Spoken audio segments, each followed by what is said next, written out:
আমি দেখছি জগন্নাথ পুরীতে গিয়ে দেখছি তাদের ইতিহাসে আমাকে এক জায়গায় বলা হলো একটু জগন্নাথ কালচার নিয়ে বলার জন্য, উড়িয়া কালচার আর জগন্নাথ কালচার নিয়ে বলতে।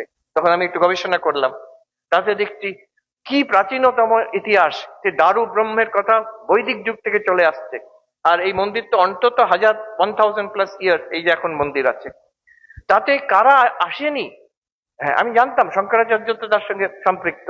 শঙ্করাচার্য এসছেন, রামানুজাচার্য এসছেন, নিম্বার্কাচার্য এসছেন, বল্লভাচার্য এসছেন, চৈতন্য মহাপ্রভু এসেছেন।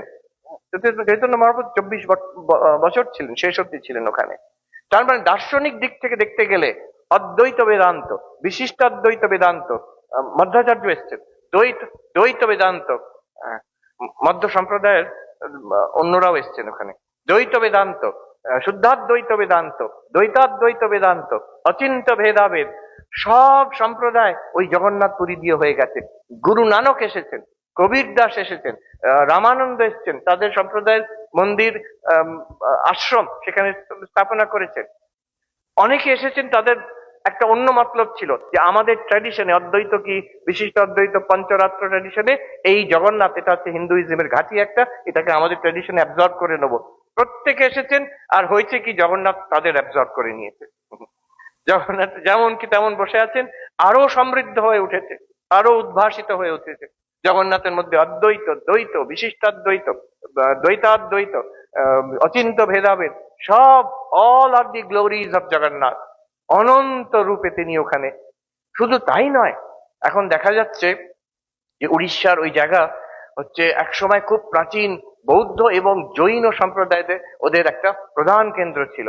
স্বামী ব্রহ্মানন্দ কি করে জানলেন জানি না, উনি বলছেন এই জায়গায় ভুবনেশ্বরে এই জায়গায় এককালে হাজার হাজার বৌদ্ধ সন্ন্যাসী ধ্যান করে নির্বাণ লাভ করেছেন। আর আমরা তখন ছোটবেলায় দেখতাম সে ধৌলগিরি আছে, উদয়গিরি, খণ্ডগিরি, কিন্তু এখন আরো আবিষ্কার হচ্ছে, রত্নগিরি, ললিতগিরি, সেগুলোকে এক্সক্যাভেট করে দেখা যাচ্ছে ভেতরে রীতিমতো ইউনিভার্সিটি তার মধ্যে আছে, গুফার পর গুফার পর গুফা তার মধ্যে রাখা আছে। তো ওই জগন্নাথ কালচারের মধ্যে বৌদ্ধদের শূন্যবাদ ঢুকেছে, যেটা একেবারে যেন অপোজিট মনে হচ্ছে হিন্দুইজমের। যারা বলছে ঈশ্বর নেই, যারা বলছে যে শূন্যই হচ্ছে আলটিমেট রিয়ালিটি, সেখানে জগন্নাথের মন্ত্রের মধ্যে শূন্য পুরুষ বলা হচ্ছে তাকে। মানে বুদ্ধিস্ট কালচার, জৈন কালচারেরও ছাপ আছে সেখানে। তার মানে আমাদের ঈশ্বরের যে কনসেপশন এত ব্রড, এত vast, that it includes every possible সম্প্রদায় of Hinduism, আর তার বহির্ভূত আমাদের বুদ্ধিস্ট, মহায়ান বুদ্ধিস্ট, অন্তত মহায়ান বুদ্ধিস্ট, জৈন, তাদের ভাবও আমরা গ্রহণ করছি। This is the tremendous diversity of our understanding of Ishvara in Hinduism. আমাদের যে ঈশ্বরে বহুরূপে ঈশ্বর,